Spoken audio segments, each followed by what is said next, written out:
Bless ako ngayon na. Nakita ko yung mga anak ko dito Yung aking bunsong anak na lalaki. Thanks God. Dalawa na sila. Hallelujah. Diba? Welcome natin si Sister Jenna. Siya po ay galing taga-Ilan pero lumipat po siya ng trabaho dito sa Tel Aviv. At we pray po na siya'y makasama na natin, ano? Amen. Hallelujah. Sealed by the blood of Jesus. Siya'y makakasama na natin at makakatuwang po natin siya sa ministry. Amen. Siya po ay Kristiyano na sa Pilipinas. Saan ko umatin dati sis? Pilipinas? Cornerstone Church po sa Vigan. Cornerstone. Alam niyo ba yun? Ate Ibs, anong ba yung Cornerstone Church sa Bigan? Wala pa ako. Pero ngayon, meron taga doon sa amin. Na pumupunta doon, nakikita ko kasi kaya inaas ko siya. Kaso na marami na sa amin, Pastora. So, it's far one hour namin biyahe namin. Pasensya ko kami. Amen. No? Hindi sa ano. Yes, Pastora, pupuntahan ko yun pag uwi ko. Sige, bago tayo magpatuloy. Ate Janet, paano naman po nung ating Bible verse? Bago tayo magpatuloy, tayo po ayun mo ko tayo manalangin. Father God, maraming salamat po sa oras na ito.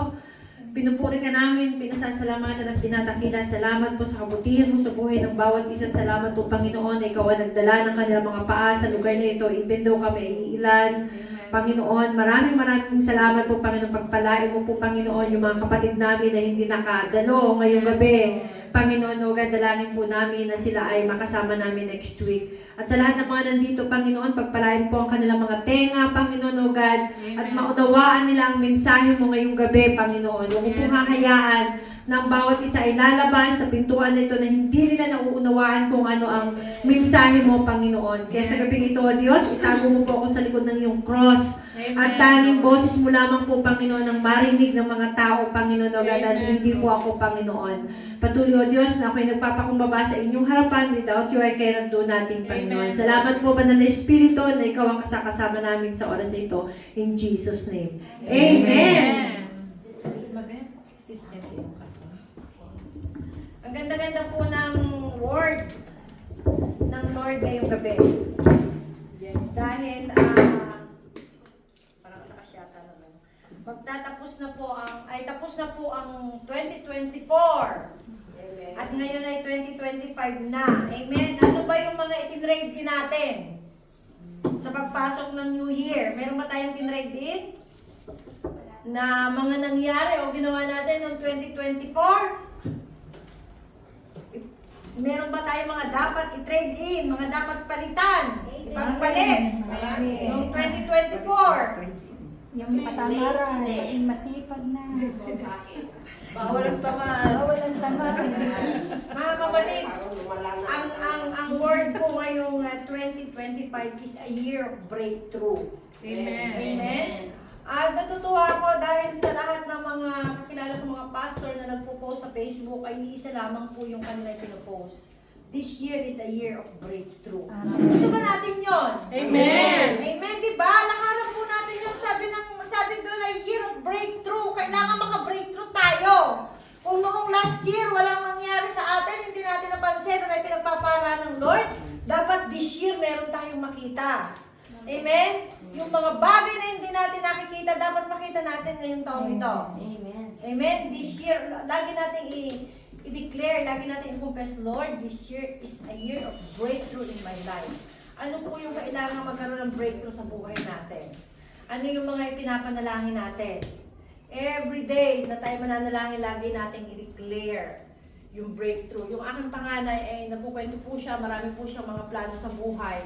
At sabi ko, anak, tandaan mo, this year is a year of breakthrough. Amen. Kaya sabi ko, ilagay mo sa puso at isipan mo, ano man ang mga plano mo, kasama mo ang Lord, at magkakaroon ka ng breakthrough kapag sinama mo ang Panginoon. Amen? Amen. Okay, ang ating pong text ay matatagpuan po sa Genesis 25, chapter 25, verse 90. 27 to 34. Pero anahin po natin doon sa ano. Binasa na naman natin kanina, explain ko lamang. At ang akin pong topic ay pinamagatan kong don't trade your blessing. Amen. Or Don't trade your birthright. Kasi si Esau po dito, ay pinagpalit po niya yung karapatan niya ng pagiging isang pangalan ng dahil lamang sa isang mangkok na pagkain. At kalimitan sa atin na yun ang ginagawa natin. Amen. Ipinagpapalit natin yung spiritual na bagay sa mga bagay ng mundong ito. Di ba? Lagi natin i-declare sa sarili natin o kapag may nakakausap tayo na we are Christian, we are believer of Christ. Ang tanong, may nakikita ba sa atin na tayo ay believer ng Panginoon? Ang sabi po doon ay kapag daw tayo nasa Panginoon, we are New creation. new creation na ba tayo? Amen. Amen. So kapag tayo new creation, dapat may nakikitang pagbabago sa ating mga buhay. Amen. Dapat kung new creation na tayo, dati hindi natin inuuna ang gawain ng Panginoon. Dapat pag new creation na tayo, uunahin natin ang gawain ng Panginoon. Amen. Kasi yun ang sinabi ng Lord sa Hebrews 10:27. Ay, ano yan? Hebrews 10:25. 10:25, sorry. Nasabi doon huwag niyo kalilimutan ang mga ganitong klaseng pagtitipon. Amen? Pero tayo, hindi tayo nagiging aware dun sa pakana ng kaaway. Akala natin lahat ng mga pagpapalang material ay pagpapala mula sa Panginoon. Lagi natin tatandaan na kapag nakukuha na yung para sa Panginoon, hindi galing sa Lord John. Amen. Kapag nakukuha na yung time natin. Kaya dapat maging aware tayo mga kapatid dahil these days, makikita na natin kung nasaan na ba tayo, ano na ba ang nilalakaran natin. Nasa huling kapanahon na ba tayo? Amen. Amen. Sabi sa Bible ay marami ang mga manghihina sa pananampalataya, marami ang mga manlalamig. Even the elect will receive, di ba? So dapat maging aware tayo. Maging aware po tayo dun sa nangyayari sa buhay natin. Imagine mo, laki-laki ng church natin, di ba? Pero, hindi lamang naman tayo. Napakarami pong churches, pero bilangin mo kung ilan ang laman ng tao sa loob. Nakakalungkot. Alam niyo kung bakit? Dahil ang mga tao, hindi nila alam kung ano yung importansya ng kaluluwa. Alam niyo po ba na napakahalaga ng ating kaluluwa sa Panginoong Hesus? Kaya nga siya nakipag-trade in di ba? Yung kinuha niya yung ating kasalanan na dapat tayo ang magsasuffer pero kinuha ng Panginoon yung lahat ng suffering. Amen? Kasi para sa Kanya, napaka-valuable ng ating espiritu. Pero tayo mismo na may sarili, tayo mismo hindi natin pinapahalagahan yung espiritu na yon na pinapahalagahan ng Panginoon. Amen? Kasi kahit na, wag na natin tingnan yung mga unbeliever. Kasi wala pa silang alam. Tayo na ng mga believer, di ba? Kung alam lamang ng mga believer ang kahalagahan ng kaluluwa, siguro ang ating upuan ay hanggang doon sa dulo. At siguro lahat ng mga churches ay puno ng tao. Amen? Amen. Ang problema siguro hindi nauunawaan, hindi naiintindihan ng mga believer ang importansya or ang value ng kaluluwa ng tao. Kasi akala siguro doon sa impyerno ay madali lang ang buhay. Walang takot hindi natatakot ang mga tao. Akala madali lang ang buhay sa impyerno. Kaya lahat ay gagawin nila. Gustong maranasan ang lahat ng bagay. Amen? Amen. Kung maunawaan lang natin ano ba yung impyerno, at kung maunawaan lang natin kung ano ba yung langit, ewan ko na lang kung di tayo magpakabanal. Gaya ng ating kinanta kanina, holy, you are holy, sabi doon. Ang Diyos ay banal. Hindi tayo makakalapit sa Diyos kung ganito lamang ang ating pamumuhay. Ang gusto ng Lord tayo maging holy. Amen. Amen? Kaya pahalagahan po natin ang mga espiritual na bagay. At yun po ang ating pag-aaralan ngayong gabi.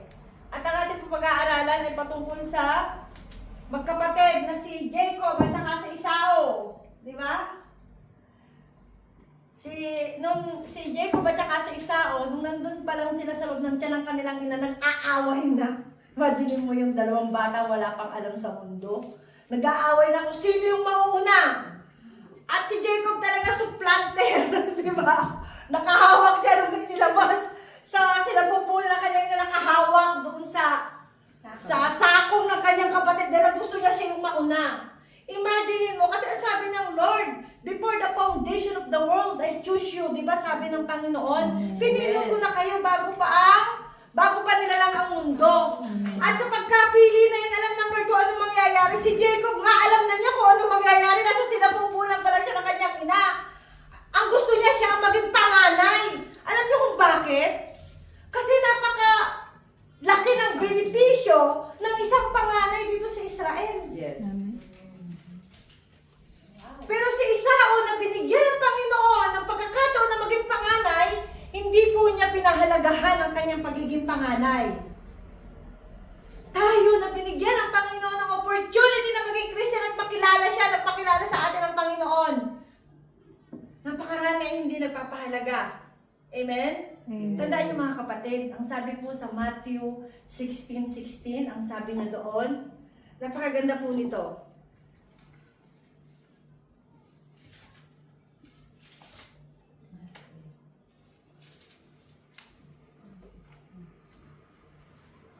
Tinanong po ni Jesus doon si Simon, sabi niya,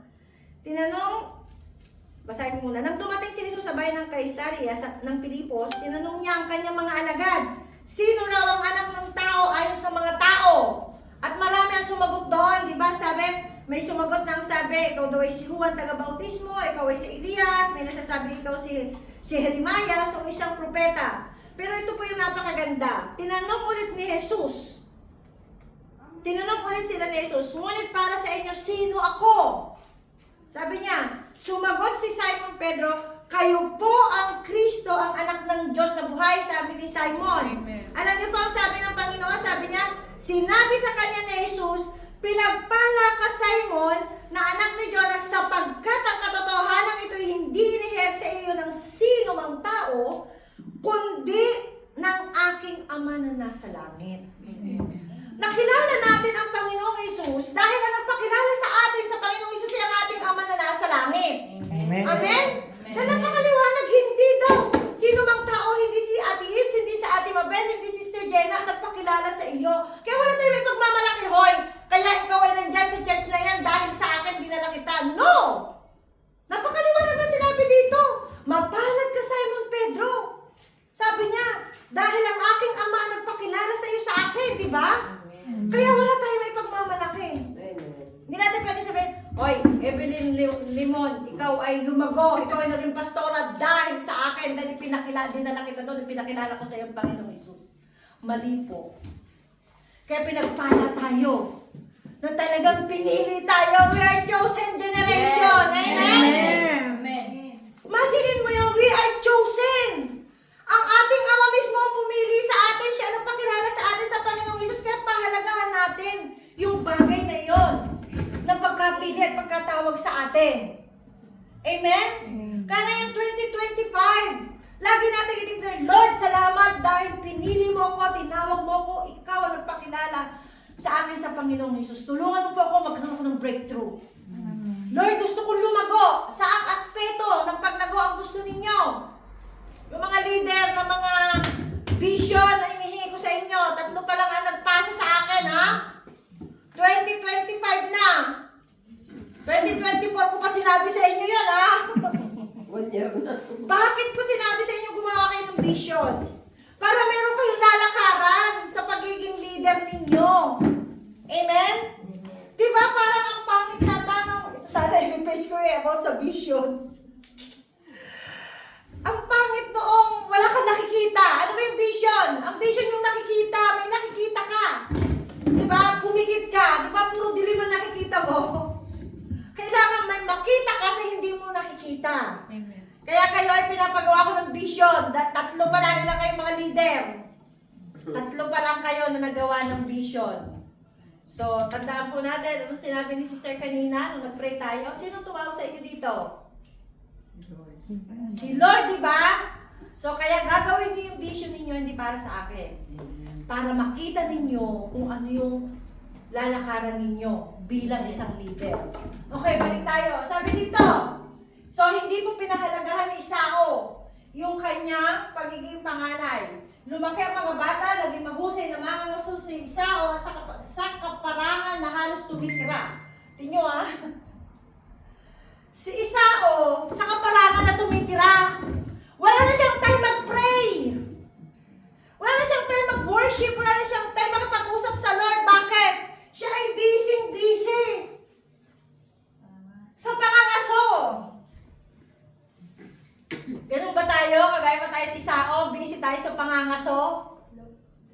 Sabi niya, si Jacob naman, sabi niya, ay tahimik at lagi sa bahay. Pag ikaw ay lagi sa bahay, tigay mag-isa, maririnig mo yung boses ng Lord. Doon sa kaparangan, marami kang may encounter doon ng mga oso. Di ba? Marami kang may encounter doon, kaya hindi ka makakonsentrate. Ang daming ingay na naririnig mo. Pero pag ikaw ay nasa loob ng bahay, tahimik, lalo't nag-iisa ka. Di ba? Kaya yung revelation ng Lord, pala ang pasok ng revelation ng Lord. Basta lagi nyo lang sususian yung rep nyo. Ako pag nasa bahay. Ba't maya ako bukas ng rep namin? Amen? Sabi niya, si Jacob naman ay tahimik at lagi sa bahay. Sabi niya, at eto pa, nagkaroon ng problema kasi may favoritism ang mga magulang. Dapat walang favoritism. Sabi niya, higit ang pagtingin niya ay sa aking Isao, palibas ay kinawiwilihan ng kainin ang mga nahuhuli dito sa pangangaso, samantalang si Jacob naman ay mas mahal si Rebecca. Naging problema din yung pagiging favoritism ng mga magulang. Siguro nagpapalangha si Isao na gusto ko ng tatay ko. Nagkakaroon po ng problema kapag may favoritism. At yun po yung pinakamalaking problema ko sa aking pamilya. Na hanggang ngayon po ay meron kaming... May favoritism ka ba, Pastora? No, wala akong favoritism. Pero hindi natin napapansin yung bilang magulang. Sabi nung anak ko, sabi ni Chris, Mami, mag-usap ka tayong dalawa, sabi nung isang gabi.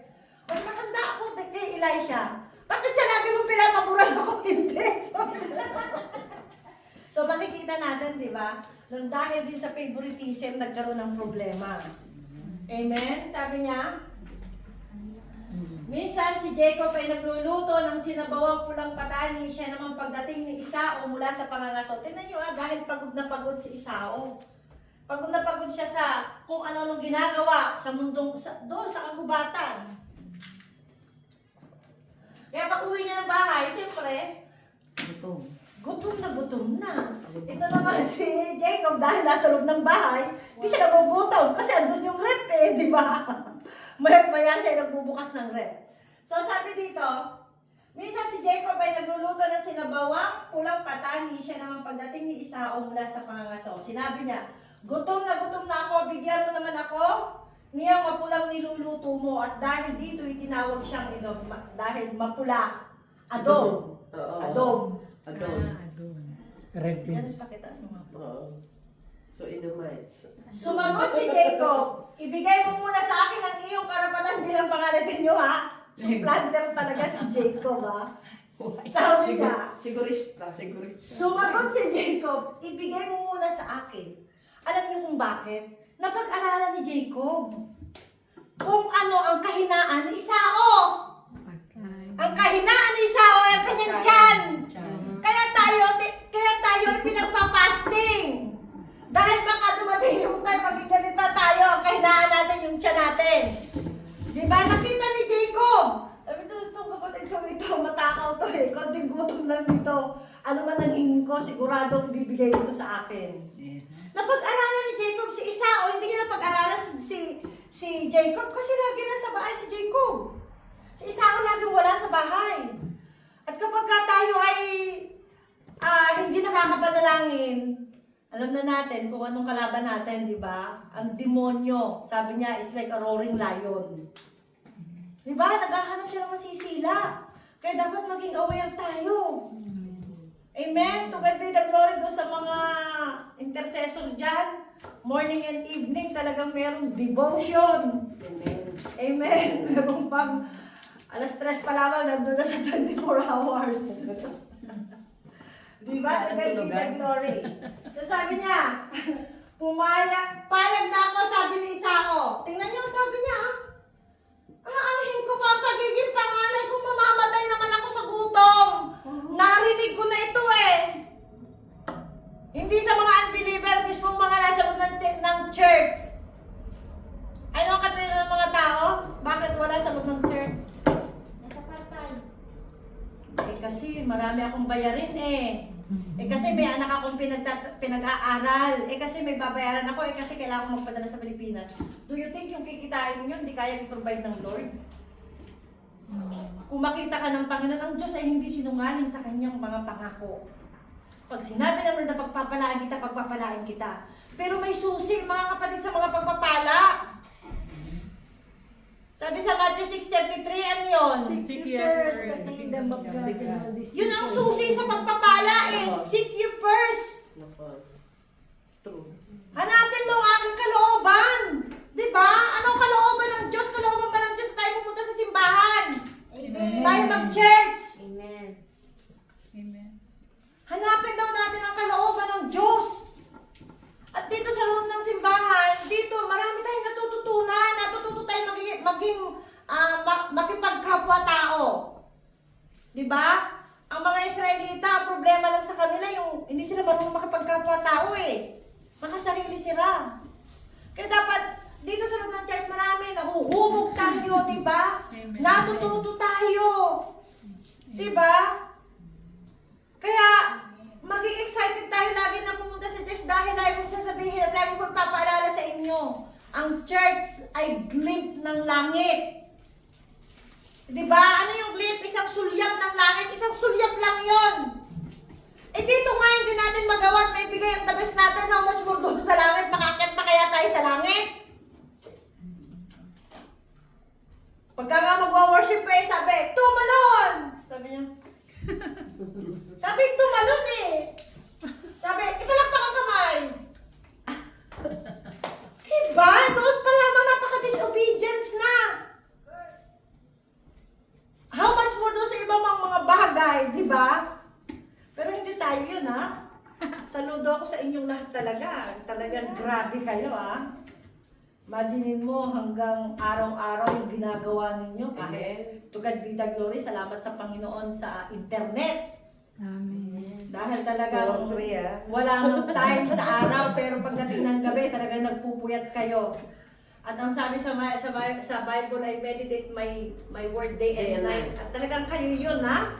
Palakpakan nga natin ang Panginoon. Dawa, sabi palakpakan ng Panginoon. Sige, sabi palakpakan sa Panginoon. Yes! Pagkakalito sa tao lang to. Palakpak sa Panginoon, di ba? Sa taas, hindi at the best. Amen? Kaya alam niyo ba lang yung mga pangalan nakasulat na doon at pati ang inyong mga ginagawa, meron pa kayong ano. Amen. Record. Meron na kayong mga kwarto doon. Oh, ito. Kailangan buuin yung kwarto. Sabi ni Isao, aanhin ko ang pagiging panganay kung mamamatay ako sa gutom.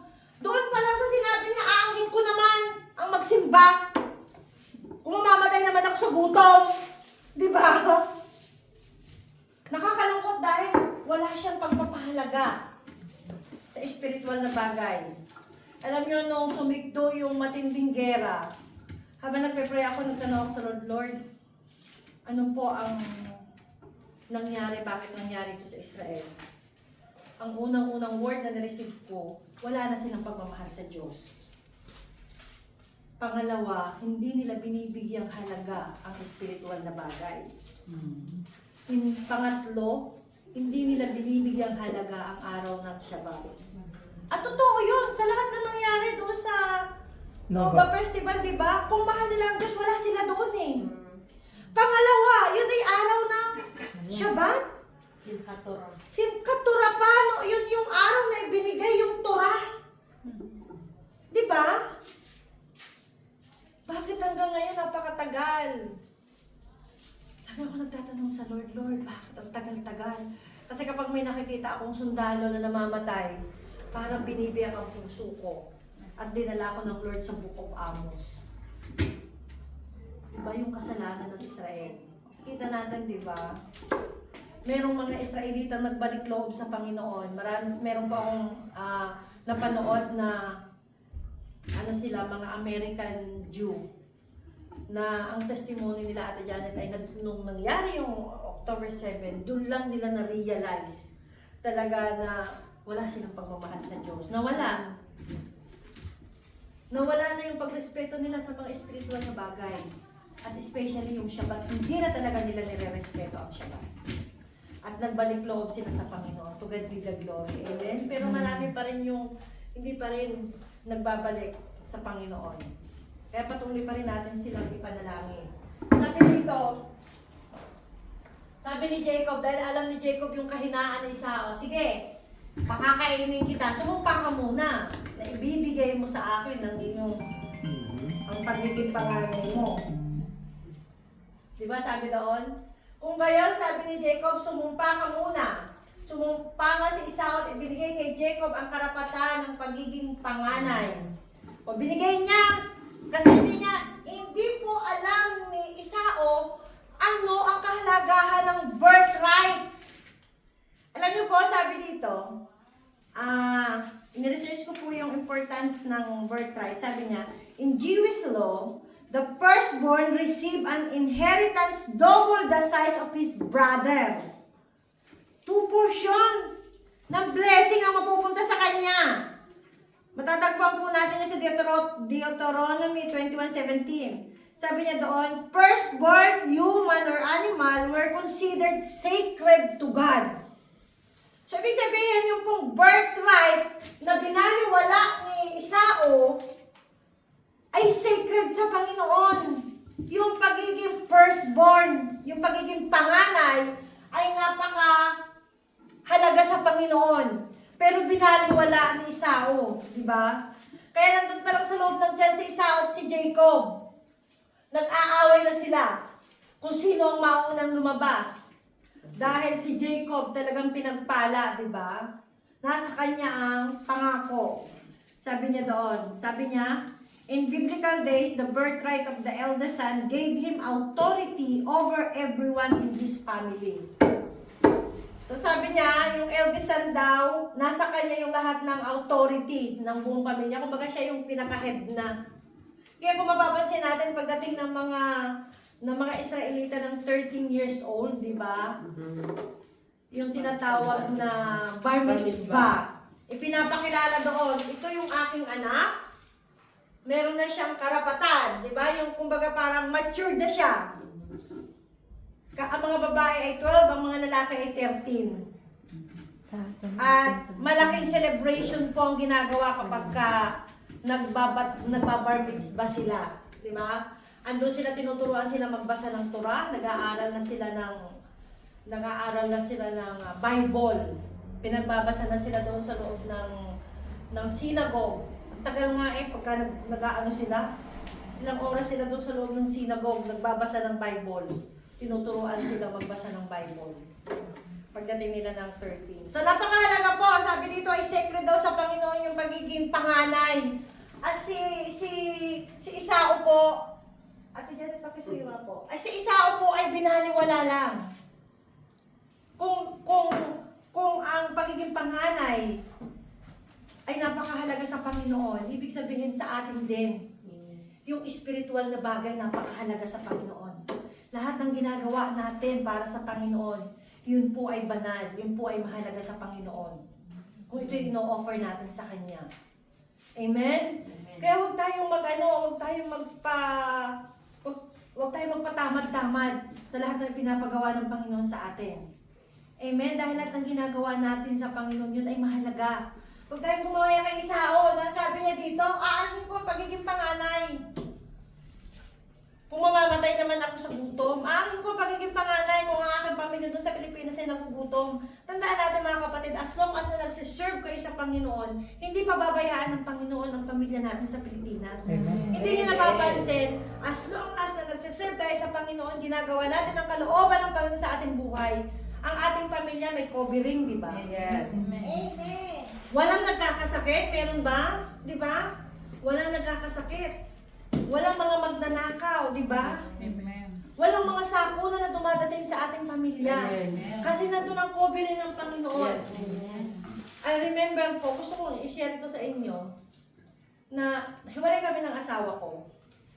Naghiwalay kami ng asawa ko. Pero kahit hiwalay na kami, andun pa rin yung covering namin mag-iina sa kanya. Pinapanalangin namin siya.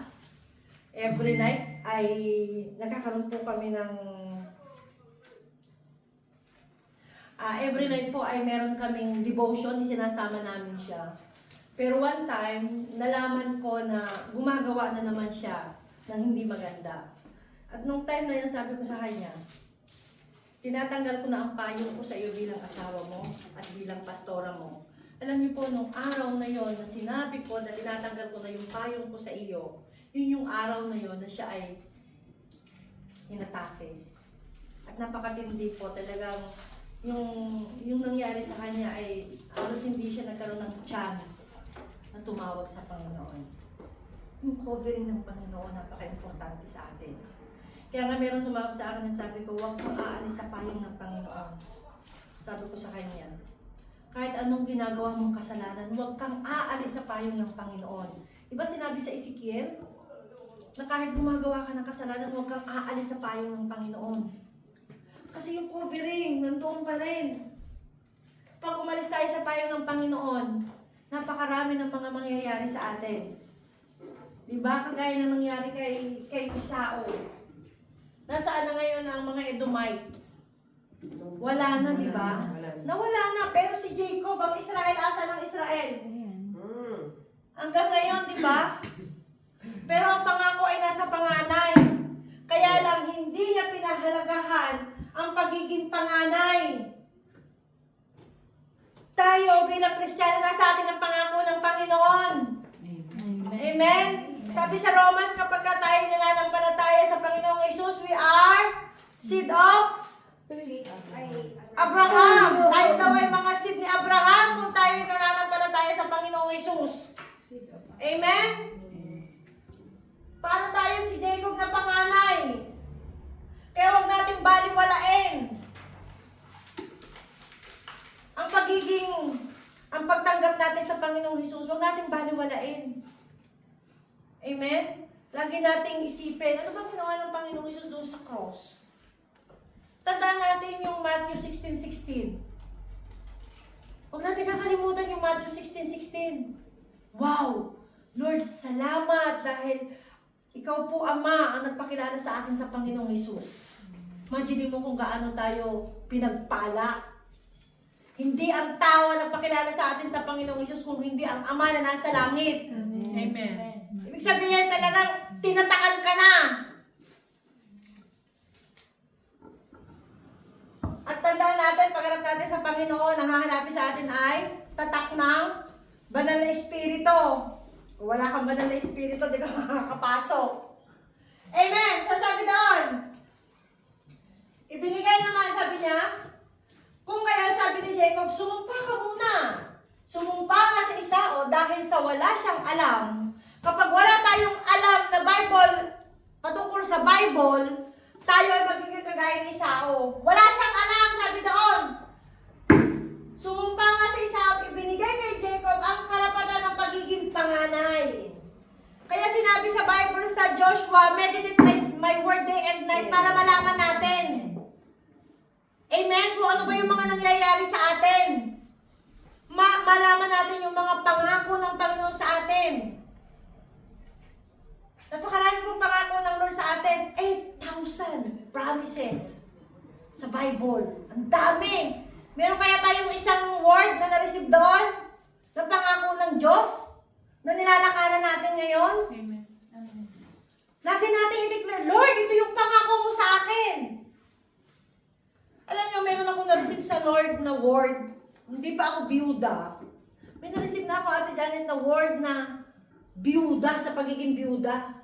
Sabi sa Isaiah 43, ay ako ang iyong asawa na lumalang sa iyo. Sabi niya doon, hindi pa ako nabibiyuda noon, pero pinakita na sa akin ng Lord yung magiging buhay ko. At sa tuwing ako'y mangangailangan, sa tuwing ako'y makakaramdam ng kakapusan, pangangailangan, lagi kong sinasabi, Lord, ikaw ay nangako sa akin. You are my husband who created me. Kapag sinabing husband, ang ibig sabihin dun ay provider. Amen? Kaya kapag ako'y nangangailangan, lagi ko pinapaalala, Lord, di ba sabi mo po na ikaw ang aking asawa na lumanang sa akin? Ibig sabihin, ikaw ang magpo-provide ng lahat ng aking pangangailangan. Kasi ikaw ang aking asawa eh. Di ba? Kaya bago tayo lumapit sa ibang tao pag tayo may kailangan, sa Diyos muna tayo lumapit. Amen. Huwag tayo sa tao, kasi tao yan eh. Ang nangyayari sa mga tao, kahit ng mga Kristiyano na, kapag may pangangailangan, ang unang-unang lalapitan ang tao. Amen? Amen. Ang unang-unang lalapitan utang kasi yun ang alam. Activate our faith. Amen? Yung anak ko, pagka lagi tumatawag sa akin at nagreklamo, lagi kong sagot sa kanya, activate your faith. Kailangan mo i-activate yung faith mo. Diba? Kasi ang Lord hindi mangangako kung hindi niya kayang gawin. Siya ang Diyos na makapangyarihan. Siya ang laki-laki kaya ng Lord. Ang sabi, ang langit ay kanyang tungtungan lang ng paa. Ay, ang lupa. Ang langit ang kanyang trono. Gaano kalaki ang Diyos kung ang earth ay tungtungan lang ng paa? Di parang bato lang yun, no? Parang bato na tutungtungan mo na ganoon. Gaano kalaki ang Lord na hindi niya kayang bigyan ang ating pangangailangan. Amen. Huwag tayo maging kagaya ni Isao. Hindi niya pinapahalagahan yung mga spiritual na bagay. Wala siyang pakialam. Amen? Kasi nga, hindi sila nakakapag-Bible study kasi lagi siyang nandun sa buke at sa gubat.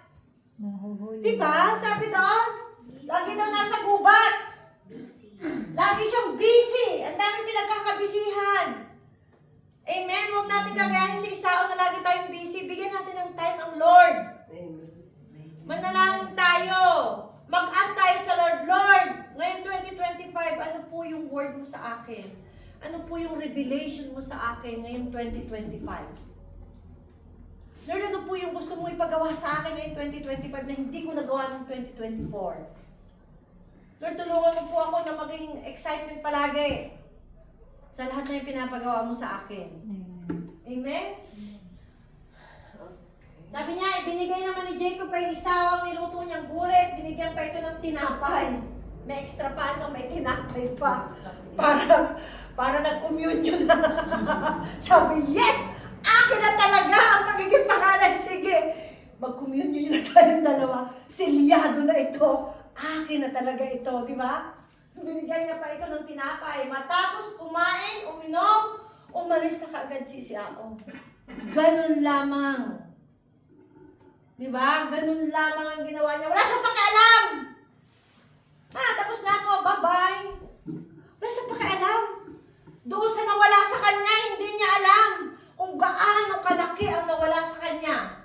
Sabi niya, yun lamang ang halaga sa kanya ng kanyang karapatan bilang panganay. Ganun lang mga kapatid. Kahalaga sa kanya yung pagiging panganay niya. At anong sabi sa mga sumunod na verse? Nagmakaawa si Esau na bigyan siya dahil nung mamamatay na si Isaac, sabi niya, Tatay, pagpalain mo na ako. Sige na, ilagay mo na yung kamay mo sa akin. At pagpalain mo ko, sabi na ni Isaac, ano?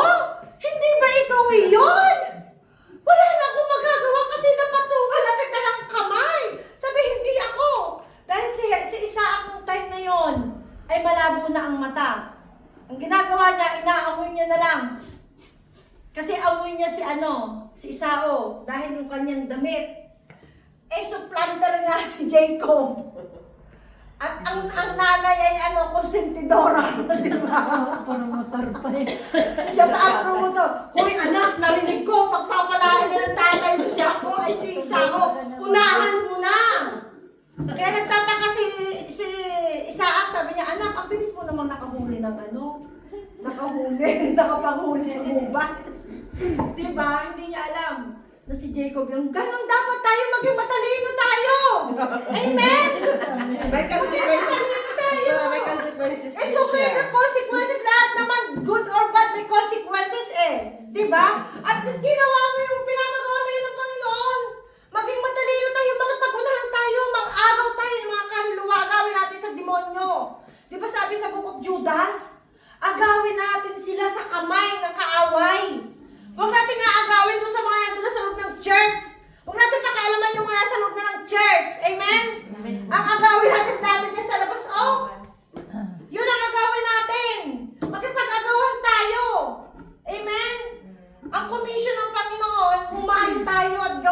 disipulo ang lahat ng tao sa buong mundo. Yun ang pinapagawa ng Lord.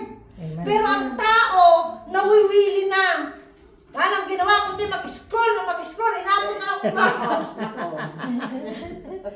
Mag-a-assign ako, ikaw ang mag-ano. Pastora, wala akong time. Kasi, nubos ang time sa pag-scroll.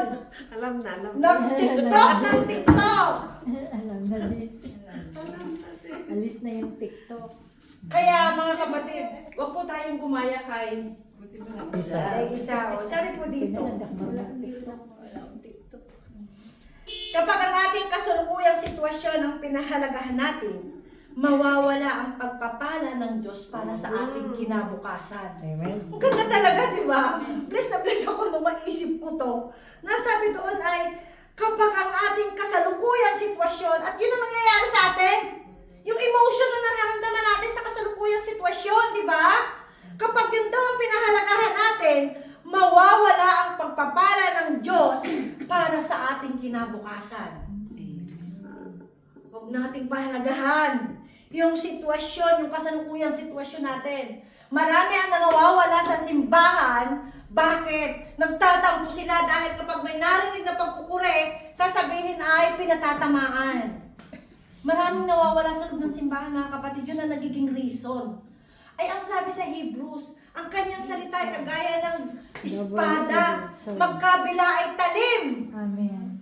Ibig sabihin tayo tinatapyas yung mga, di ba yung napag-aralan natin pruning, tinatapyas yung mga hindi dapat sa atin. Kaya kapag kami nag-correct sa atin, magpasalamat tayo. Amen? Amen. Amen. Tinatalupan tayo, di ba? Peel the banana sa Pilipinas, usong-uso yun eh, may sayaw pa. Tapos ibe-blend pa nila, di ba? May naririnig ko yung peel, sumasabi, peel the banana, di ba? Peel the banana, di ba? Tinatalupan tayo. Pag natalupan, nilalagay sa blender, shake. Hindi ko alam yun. Marunong ka mag-TikTok. Hindi sa TikTok yun. Yung mga pastor na dumadalaw dito noon, kapag ka nag-ano sila ng pruning, gano'n, di ba? Binabalatan tayo, kailangan tayong balatan. Kung hindi pa tayo nababalatan, magpabalat tayo. Amen? Amen. Kasi hindi tayo lalago. Kitapis. Hindi tayo lalago kapag lagi natin tinitingnan yung kasalukuyang sitwasyon natin. Kapag lagi natin pinapahalagahan ang kasalukuyang sitwasyon natin, hindi tayo lalago. Amen? Amen. Sabi po sa Proverbs 3 verse 5 and 6, alam na alam mo ito, pero alam lang, sa ulo lang, hindi nilalakaran. Sabi niya, trust in the Lord with all Heart, and lean at your own understanding. Knowledge Him and will in guide all your you. ways, acknowledge Him, and He shall direct your path. Amen. Diba? Napakaganda. Trust in the Lord with all your heart and lean not on your own understanding. Huwag daw tayong aasa sa sarili nating karunungan. In all your Mag-ask tayo sa Lord. Amen. Tanungin natin ang Lord, Lord, tama po ba ang desisyon na aking gagawin? Lord, tama ba ito? Alam niyo, bago ko makuha itong aking sermon ngayon, Sunday pa lang, Lord, ano po yung gusto mong mensahe sa Friday?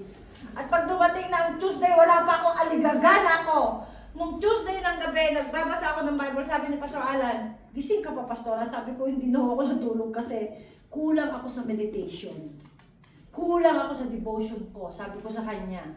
Kaya ngayon, magsasakripisyo ako, hindi ako matutulong magdamag, kailangan ko magbasa ng Bible. Kailangan ko mag-meditate dahil gusto kong makareceive ako ng word sa Panginoon kung ano yung word niya ngayong Friday. Hindi po madali mga kapatid ang mag-prepare ng isang sermon. Hindi ganun kadali. Kailangan manalangin ka ng manalangin at si Isao kaya siya nadaya dahil hindi siya nananalangin, lagi siya nandoon sa gubat. Nag-aabang. Sabi niya, ito, paborito ni tatay.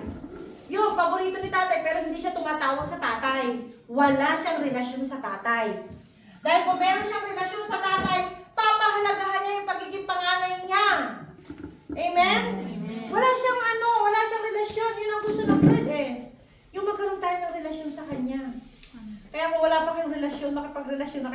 Panginoon. Amen. Amen.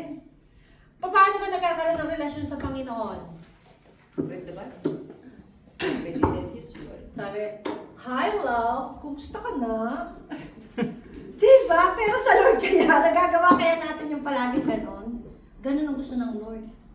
Magdidepende tayo. Lean not your own understanding. Sabi ng Panginoon. Tapos sabi niya pa, in all your ways. Sa lahat daw ng iyong ginagawa.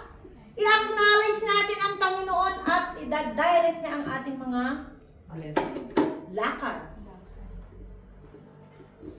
Pagka sarili lang natin, eh di bagsak tayo, di ba? Kaya kailangan daw na dito, i-acknowledge natin siya. At last, sabi niya, we don't appreciate what we have until it lost. Hindi natin na-appreciate kung anong meron tayo hanggang sa ito'y mawala na. Kagaya ni Isao. Hindi niya na-appreciate yung pagiging panganay niya. Wala siyang pakialam eh. Siguro pag sinabi ng tatay, Isao, ka lang, manalangin na tayo. Si Jacob na lang. Mag-aabang pa ako doon ng mga oso para meron tayong kainin. O Isao, ka na, magbasa tayo ng Bible. Siguro sabi ni Isao, si Jacob na lang. Diba? Si Jacob, pinahalagahan niya. Siguro pag Jacob, sige tay, ako na magbabasa. Diba? Ako na mananalangin. Grabe ang mga Israeli kung manalangin, diba? Ilang page yung binabasa nila. No. Diba? Samantalang tayo magbabasa lamang. Hindi rin po, Pastora. Tapos- Kasi tinanong ko si Aba, hindi naman. Hindi rin nagbabasa. Hindi sila nagbabasa ng Ngayon nga, noon nga sinasabi ko, noon, gaano yung binabasa nilang Bible. Sila, hindi sila siguro nagbabasa, pero yung mga religious, grabe kung magbasa sila. Grabe! Pati sa bus nga eh. Ganyan talaga sila. Yung hindi nga walang dalang Bible, pero sa telepono nagbabasa sila. So sabi dito, we don't appreciate what we have until it lost. Huwag nating gawin yon. Amen? Huwag nating hayaan na mawala pang isang bagay bago natin ma-appreciate ito. Amen. Yung mga pagpapala ng Panginoon, huwag nating hayaan na mawala ito bago natin ito ma-appreciate. Amen? So, sino pipiliin niyo sa dalawa? Hindi kayo makapili, si Isao o si Jacob. Jacob. Pag pinili niyo si Jacob, dapat lagi ko kayo makita dito sa loob ng church. Ayun na, Ang hindi ko makikita dito sa loob ng church every Friday, tatawagin kong Isao. Sao! Sao. Ikaw si Isao, si Adom. Si Adon. Amen? Adom na patano. Adom, di ba? Lagi na lang pagkain.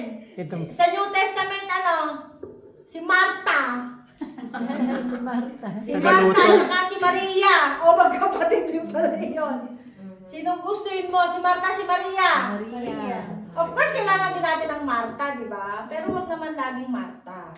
Wag naman kagaya ni Isao na Wala lagi tayong nandun sa kakainin kung buwan. walang Marta. Amen! Meron ba tayong Meron na natutunan? tayong Bible. Amen. May ginala bago yung Marta natin. Buti na lamang. Pamili kayo si Isao o si Jacob, si Marta o si Maria. Okay, tuloy na po tayo. Punta po tayo sa ating pagkukommunyon.